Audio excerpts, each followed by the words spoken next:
Assalamualaikum warahmatullahi wabarakatuh. Yang terhormat kepada Ibu Dita Prasanti M.Ilkom selaku dosen pengampu mata kuliah Komunikasi Efektif dalam Praktik Kebidanan. Pada kesempatan ini kelompok 6 akan menyampaikan tentang edukasi menstruasi pada remaja.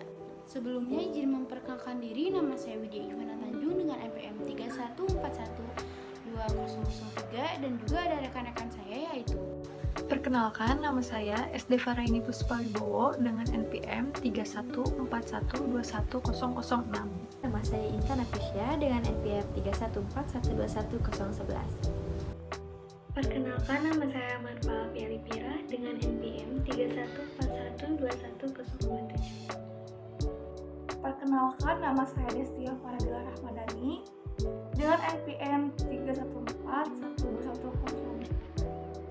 Pertama, ada mekanisme menstruasi. Menstruasi sendiri yaitu perdarahan periodik dari rahim yang dimulai sekitar 14 hari setelah ovulasi secara berkala akibat terlepasnya lapisan endometrium uterus. Kondisi ini terjadi karena tidak adanya pembuahan sel telur oleh sel sperma, sehingga lapisan dinding rahim atau bisa disebut juga endometrium yang sudah mendebal untuk persiapan kehamilan itu luruh. Jika seorang wanita tidak mengalami kehamilan, maka siklus menstruasi akan terjadi setiap bulannya. Umumnya siklus menstruasi pada wanita yang normal adalah 28 sampai 35 hari dan lama haidnya antara 3 sampai 7 hari. Siklus menstruasi pada wanita dikatakan tidak normal jika siklus haidnya kurang dari 21 hari atau lebih dari 40 hari. Kemudian siklus menstruasi itu juga merupakan waktu sejak hari pertama menstruasi sampai datangnya menstruasi periode berikutnya. Sedangkan panjang siklus menstruasi adalah jarak antara tanggal mulainya menstruasi yang lalu dan mulainya menstruasi berikutnya. Kemudian yang kedua yaitu ada fase-fase menstruasi. Fase-fase menstruasi terbagi menjadi 4 bagian. Yang pertama, fase menstruasi. Fase ini adalah fase yang harus dialami oleh seorang wanita dewasa setiap bulannya. Kedatangan fase menstruasi ini membuat para wanita merasa tidak nyaman untuk beraktivitas, tetapi fase ini juga adalah fase yang ditunggu oleh wanita setiap bulannya. Biasanya ketidaknyamanan ini terjadi hanya 1-2 hari, di mana pada awal haid pendarahan yang keluar lebih banyak dan gumpalan darah lebih sering keluar. Yang kedua, ada fase proliferasi. Pada fase ini, ovarium sedang melakukan proses pembentukan dan pemasangan ovum. Fase proliferasi merupakan periode pertumbuhan cepat yang berlangsung sejak sekitar hari ke-5 sampai hari ke-14 dari siklus haid.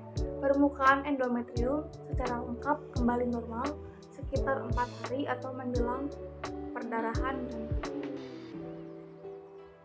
Dan yang ketiga ada fase sekresi atau luteal. Fase sekresi berlangsung sejak hari ovulasi sampai sekitar 3 hari sebelum periode menstruasi berikutnya.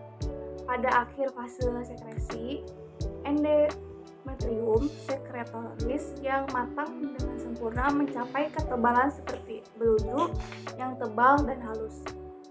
Dan yang terakhir ada fase iskemi atau premenstrual, saat tidak terjadi pembuahan dan implantasi korpus luteum yang mensekresi estrogen dan progesteron seiring penyusutan kadar estrogen dan progesteron yang cepat. Arteri spiral menjadi spasme sehingga suplai darah ke endometrium fungsional terhenti dan terjadi nekrosis. Lapisan fungsional terpisah dari lapisan basal dan pendarahan menstruasi dimulai. Kemudian yang ketiga ada siklus menstruasi. Siklus menstruasi pada remaja.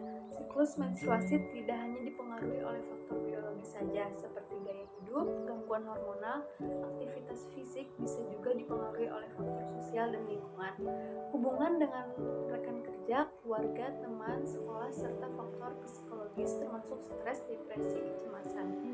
Faktor yang ini cukup berpengaruh. Selain itu juga, tingkatan stres juga dapat mempengaruhi siklus menstruasi. Kemudian yang keempat ada siklus ovarium. Siklus ovarium. Ovulasi merupakan peningkatan kadar estrogen yang menghambat pengeluaran FSH. Kemudian, kelenjar hipofisis akan mengeluarkan LH, yaitu luteinizing hormone. Peningkatan kadar LH merangsang pelepasan oosit sekunder dari folikel. Sebelum ovulasi, 1-30 folikel mulai matur di dalam ovarium di bawah pengaruh FSH dan estrogen. Lonjakan LH sebelum terjadi ovulasi akan mempengaruhi folikel yang terpilih. Kemudian yang kelima ada ciri-ciri menstruasi. Lalu di sini ada ciri-ciri menstruasi pada remaja. Nah, ciri-ciri atau gejala menstruasi ini terdiri dari perut mulas, rasa nyeri saat buang air kecil, sakit kepala, mual, panas, dan demam, dan tubuh terasa tidak fit, lalu munculnya keputihan, lalu ada radang vagina, sampai kulit gatal-gatal, emosi yang meningkat, lalu payudara yang membengkak, dan juga bau badan yang tidak sedap, serta munculnya jerawat di wajah. Nah, munculnya jerawat di wajah ini dipengaruhi oleh hormon yang dihasilkan oleh remaja yang mengalami menstruasi, di mana pada saat menstruasi, remaja ini memproduksi hormon estrogen lebih banyak atau hormon estrogennya yang meningkat dari biasanya, sehingga mengakibatkan jerawat pada wajah dan cenderung menghilangnya setelah masa pendarahan atau masa menstruasi ini selesai. Lalu ada nyeri perut. Nyeri perut ini biasanya disebut dengan dysmenorrhea yang berasal dari kram rahim yang terjadi selama masa menstruasi. Sekian penjelasan dari kelompok 6. Mohon maaf bila ada kesalahan. Wabillahi taufiq wal hidayah. Wassalamualaikum warahmatullahi wabarakatuh.